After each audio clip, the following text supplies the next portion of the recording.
جو کسی نبی کو پہلے نہیں دیے گئے، صرف آپ کو دیے جا رہے ہیں۔ اور وہ 2 نور کیا تھے؟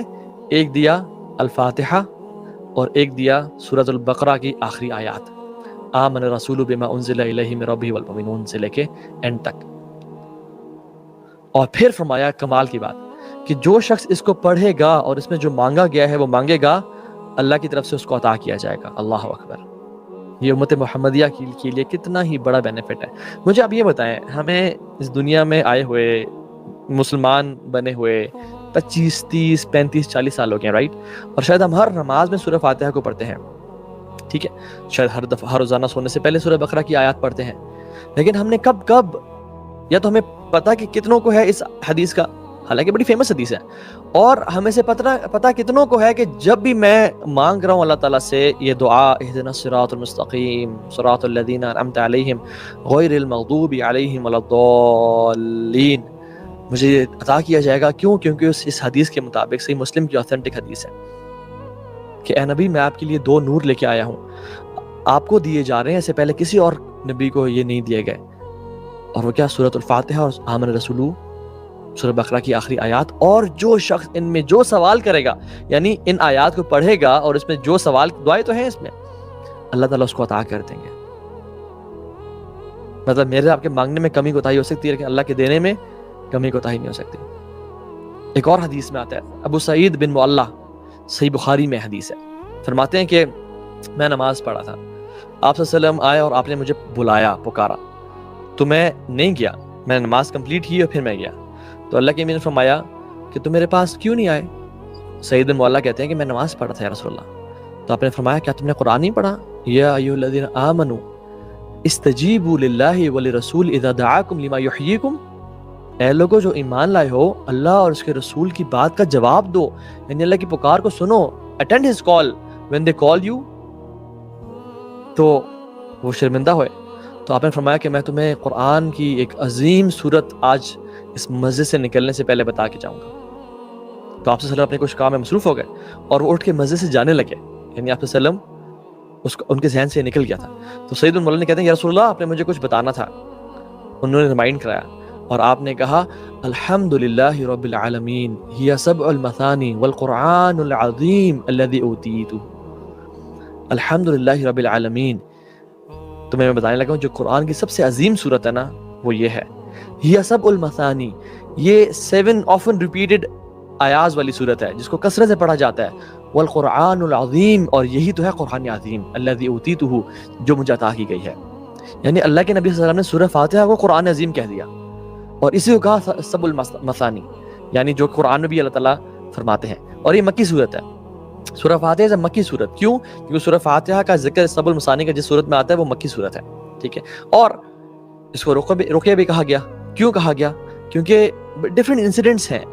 ابو سعید الخدری فرماتے ہیں کہ میں کچھ صحابہ کے ساتھ تھا اور ہم ایک قبیلے سے گزرے، رات ہو گئی، ہم نے ان سے مدد مانگی اور کہا کہ ہمیں ہوسٹ کرو، ہمیں کچھ کھانے پینے کو دو۔ دے ور روڈ پیپل، دے سیڈ چلے جاؤ یہاں سے، نکل جاؤ یہاں سے۔ ہمیں بڑا برا لگا، حالانکہ اس دور کا، اس ٹائم کا یہ تھا کہ جو ٹریولرز آتے تھے اس کی رسپیکٹ اور اس کا اکرام کیا جاتا تھا، اس کو ٹھہرایا جاتا تھا، کیونکہ ان کے پاس زیادہ کچھ کھانے پینے کے لیے کوئی SUVs یا بڑی گاڑیاں یا کوئی نہیں ہوتی تھیں، ٹھیک ہے۔ ان کے پاس وہ وہی جو کیملز اور ہارسز ان پہ سواری ہوتے تھے۔ خیر انہوں نے انکار کر دیا، تو وہ بڑے دکھی ہوئے، کہتے ہیں ہم اس قبیلے سے باہر نکل کے وہاں پہ ہم نے خیمے لگا دیے اور ہم وہاں پہ رہ رہے تھے۔ اس قبیلے کے سردار کو بچھو نے کاٹ لیا، بچھو نے جب ڈنگ مار لیا تو پھر وہ لوگ حیران اور پریشان ہو کے، ایک روایت میں آتا ہے کہ وہاں کے لوگ اور کہا کہ ہمارے لوگ قبیلے سے گئے ہوئے ہیں باہر اور ہمارے سردار کو بچھو نے کاٹ لیا، تو ہماری مدد کریں، یعنی ہیلپ اس۔ آپ میں سے کوئی ہے جو علاج کرنے والا ہے، رقیہ کرنے والا ہے، دم کرنے والا ہے؟ تو ابو سعید الخدری کہتے ہیں کہ میں گیا۔ ایک روایت میں آتا ہے کہ ہمیں سے وہ شخص گیا جس کے بارے میں گمان نہیں کیا جاتا تھا کہ وہ رقیہ کر سکتا ہے۔ صحیح مسلم کی حدیث میں ہے ابو سعید الخدری خود گئے، اور جب گئے تو آپ نے اس پہ سورہ فاتحہ پڑھ کے اس کو دم کیا۔ روایت میں آتا ہے کہ 7 دفعہ پڑھ کے اس کو دم کیا۔ جب دم کیا تو وہ بالکل ایسے ٹھیک ہو گیا جیسے اس کو کچھ تھا ہی نہیں، بالکل پرفیکٹلی فائن، شفا مل گئی اس کو۔ لیکن یہ ابو سعید الخدری نے کہنے سے پہلے یہ کہا کہ سنس تم لوگوں نے ہم پہ احسان نہیں کیا تھا، ہمیں ٹھہرایا نہیں تھا، تو ہم بھی رقیہ کرنے کا تم سے اجر لیں گے، تم سے بکریاں لیں گے۔ تو انہوں نے کہا ٹھیک ہے، we'll give you sheep and goats۔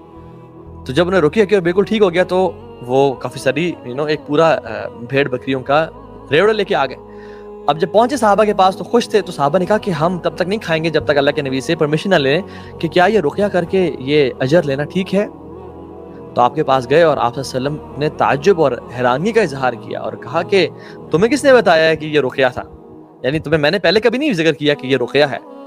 اور آپ نے فرمایا کہ who informed you that this is Ruqaiya, اور آپ نے اکنالج کیا اور آپ صلی اللہ علیہ وسلم خوش ہے. تو انہوں نے جب پوچھا کہ یا رسول اللہ ہم ان بکریوں میں سے کچھ کھا لیں, تو انہوں نے کہا ہاں بالکل کھاؤ, بلکہ اس میں سے میرا بھی حصہ رکھو, تاکہ وہ بتایا جائے کہ یہ حلال ہے, اپرووڈ ہے. تو اس میں دو باتیں پتہ چلتی ہیں. نمبر 1 از سورہ فاتحہ رقیہ ہے. ویسے تو پورا قرآن شفا ہے, پورا قرآن رقیہ ہے, لیکن سورہ فاتحہ کا اسپیسیفکلی احادیث میں رقیہ ہونے کا ذکر آتا ہے, اس کو جتنی دفعہ پڑھا جائے. ٹھیک ہے. اسی طرح سے ایک اور سٹوری میں ایک صحابی ہیں, وہ کہتے ہیں کہ میرے چچا جن کا نام ہے علاقۃ بن سحار التمیمی, وہ مسلمان ہوئے, اللہ کے نبی کے پاس آئے صلی اللہ علیہ وسلم. جب پاس آئے تو اسلام قبول کیا, اسلام قبول کر کے واپسی اپنے علاقے کی طرف جا رہے تھے. تو راستے میں کچھ لوگ تھے اور ان کے پاس ایک شخص تھا بیچارہ جو کہ پاگل پن کی وجہ سے بالکل پاگل ہوا تھا, اور اس کو انہوں نے زنجیروں میں چینز میں جکڑ لیا تھا. تو علاقۃ بن سحار التمیمی کہتے ہیں کہ ان لوگوں نے مجھ سے پوچھا کہ تم بڑے خیر والے بندے کے پاس سے آ رہے ہو, یعنی تم اس شخص کے پاس سے آ رہے ہو جو خیر لے کے آیا, یعنی محمد کریم صلی اللہ علیہ وسلم صلوات ربی وسلامہ علیہ. تو تم کچھ اس کا علاج کر سکتے ہو, کچھ اس تک خیر پہنچا سکتے ہو اللہ کے حکم سے؟ تو اس نے کہا ہاں میں اس پہ دم کرتا ہوں. تو انہوں نے سورہ فاتحہ کی تلاوت کی. اب حدیث میں نہیں ذکر آتا کتنی تلاوت کی, کتنا دفعہ پڑھا, اور اس کا متعین کرنا ضروری نہیں ہے 1 دفعہ پڑھیں 10 دفعہ پڑھیں. بات ہے کہ یقین ہونا چاہیے, یہ فرم بلیف ہونا چاہیے. میں آپ کو سورہ فاتحہ کے بھی فضائل بتا رہا ہوں, ویل کم ٹو اٹس تفسیر انشاءاللہ. تو جب اس کو دم کیا, یعنی ایک کریزی بندہ بالکل مینٹلی ریٹارڈ, اس کو دم کیا تو وہ بالکل ٹھیک ہو گیا, ایز اف کہتے ہیں کہ کسی نے اس کو زنجیروں سے جکڑا ہوا ہو, اور جیسے ہی انہوں نے سورہ فاتحہ کی تلاوت کی ملٹیپل ٹائمز تو وہ زنجیریں کسی نے کھول دی ہوں اور وہ بالکل ٹھیک ہو گیا. اور وہ لوگ اتنے خوش ہوئے کہ 100 گوٹس 100 بکریاں دے دیں. تو آپ صلی اللہ علیہ وسلم کے پاس وہ آئے اور آپ سے پوچھا, تو آپ صلی اللہ علیہ وسلم نے فرمایا کہ جس نے یعنی باطل دم کے ساتھ کھایا وہ اسی کے لیے ہے, اور جس تم نے تو حق کے دم کے ساتھ کھایا, سو یعنی اس اللہ کے نبی کا مقصد یہ تھا کہ تم نے تو حق کے دم کے ساتھ کھایا. لوگ تو دور جاہلیہ میں باطل کا, جادو اور شیاطین کے نام کے ساتھ اور عجیب عجیب پڑھ کے دم کرتے تھے اور لیتے تھے. تم نے تو حق کے ساتھ دم کیا ہے, تو تم اسے کھاؤ انشاءاللہ. میرے جو شیخ کے استاد ہیں جن کی میں آج تفسیر پڑھا تھا اور جس میں سے آپ شیئر کروں گا, حافظ عبدالسلام بن محمد بھٹوی حافظہ اللہ, وہ اسی کی تفسیر میں لکھ رہے تھے کہ میری ہمشیرہ ہیں, یعنی میری بہن ہے, جن کی ایک ٹانگ کافی کمزور تھی اور دوسری ٹانگ پہ وہ چلتی تھی. کہتے ہیں کہ دوسری ٹانگ پہ وزن کی وجہ سے ان کی دوسری ٹانگ بھی بہت ہی زیادہ کمزور ہو گئی اور وہ بالکل بیڈ ریڈن ہو گئی, وہ اٹھ نہیں سکتی تھی. حتیٰ کہ ہم بہت پریشان ہو گئے, ہماری فیملی بالکل پریشان ہو گئی. تو میرے والد صاحب نے کیا کیا, ان پہ 13 دن کے لیے سورہ فاتحہ کا دم کیا. For 13 days consistently he recited سورہ فاتحہ on her.